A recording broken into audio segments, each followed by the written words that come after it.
Bismillah, rekan-rekan sahabat guru dimanapun Anda berada. Di kali ini atau di kesempatan ini saya ingin berbagi tips agar tidak telat sholat di masjid, atau kalau bahasa santri agar tidak terjadi masbuk. Begitu. Ada 7 tips atau ada 7 cara yang kita bisa lakukan untuk terhindar dari masbuk. Yang pertama, edukasi fadilah berangkat di awal waktu ke masjid. Jadi kita perlu sampaikan, kita edukasi tentang keutamaan berangkat ke masjid di awal waktu. Itu kita sampaikan. Kemudian yang kedua, mengetahui jadwal waktu sholat daerah tempat tinggal atau tempat kita berada atau di pesantren. Jadi kalau santri harus tahu dia jadwal waktu sholat di tempat itu, sehingga dalam beraktivitas dia bisa memperkirakan kapan berapa menit lagi akan tiba waktu sholat. Yang ketiga, keteladanan dari para pengasuh kalau di pesantren ya, atau keteladanan dari para guru. Kalau di rumah ya keteladanan daripada orang tua.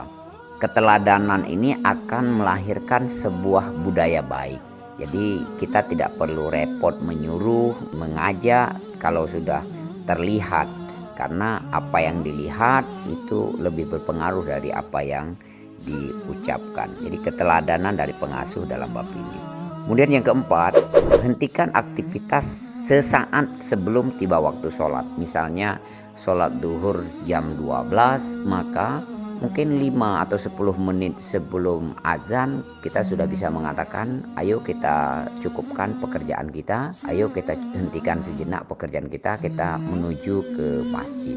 Peringatan menghentikan sejenak itu telah membuat kita terkonsentrasikan untuk menuju ke masjid.